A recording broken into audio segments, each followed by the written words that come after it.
ఇవెందుకు చేయాల్సి వచ్చింది మరి? అంటే ఇలాంటివి ఇప్పుడు ఎవరైతే ఒక అఘోర వ్యక్తి వచ్చిందో ఆమె పింకీ, సో ఆమె వేషధారణ నాకు నచ్చలేదు.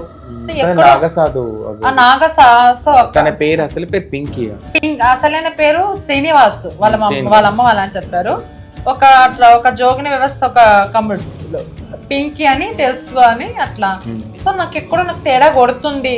అది ఇదేంది కదా, ఇదేంది అసలుకి నేను ఎన్నో చూసాను, అఘోరాలు చూసాను చాలా మంది, ఇదేంటి ఇది నాకు నచ్చలేదు, ఇదేందో కొంచెం మోసం లాగే ఉంది, కొంచెం దొంగ నాటకం లాగే ఉంది. సో అని నేను జనాలు ఈయన నమ్మడం పడితే ఇది కాదా, నేను చేసే మహిమలు చూపిస్తాను, మరి మీరు రియల్ నమ్ముతారా ఫేక్ అని నమ్ముతారా ఇప్పుడు చెప్పండి. ఇది ఫేకు.